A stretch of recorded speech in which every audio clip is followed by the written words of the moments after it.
Mahesh Babu Rajamouli combo SSMB 29 movie announcement వచ్చినప్పటి నుంచి భారీ హైప్ నెలకొంది.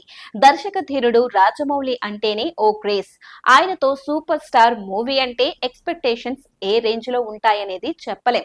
ఇప్పటికే ఓ షూటింగ్ షెడ్యూల్ పూర్తి కాగా తాజా అప్డేట్ తో ఫ్యాన్స్ ఫుల్ ఖుషి అవుతున్నారు. సినిమాకు సంబంధించి కొత్త షెడ్యూల్ ఈ నెల 9 నుంచి హైదరాబాద్ లో ప్రారంభం కానుంది. ఈ షెడ్యూల్లో కీలక సీన్స్ చిత్రీకరించే ఛాన్స్ ఉన్నట్లు తెలుస్తోంది. ఈ మూవీ ఫస్ట్ షెడ్యూల్ షూటింగ్ ఒడిశాలో జరిగింది.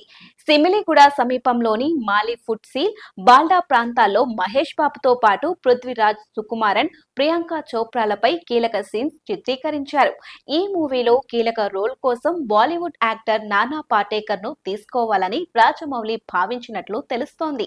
కేవలం 15 రోజుల షూటింగ్ కోసం రెమ్యునరేషన్ కూడా భారీగానే ఆఫర్ చేశారనే టాక్ వినిపిస్తోంది. దాదాపు 20 కోట్ల వరకు ఇస్తామని చెప్పినప్పటికీ నానా పాటేకర్ ఈ ఆఫర్ తిరస్కరించారని బాలీవుడ్ మీడియా పేర్కొంది. స్టోరీ, రోల్ బాగున్నప్పటికీ ఆ పాత్రకు తాను న్యాయం చేయలేనంటూ ఆయన సున్నితంగా తప్పుకున్నారని తెలిపింది. అయితే పాత్ర నచ్చకపోవడంతోనే ఆఫర్ రిజెక్ట్ చేసినట్లు కూడా కథనాలు వచ్చాయి. ఇదంతా తప్పుడు ప్రచారమని రాజమౌళి అడిగితే ఎంతటి స్టార్ అయినా నటించేందుకు ముందుకు వస్తారని, ఇవన్నీ రూమర్స్ అంటూ టాలీవుడ్ ఫ్యాన్స్ అంటున్నారు. దాదాపు 1000 కోట్ల బడ్జెట్ తో పాన్ వరల్డ్ స్థాయిలో ఈ మూవీని తెరకెక్కిస్తున్నారు రాజమౌళి.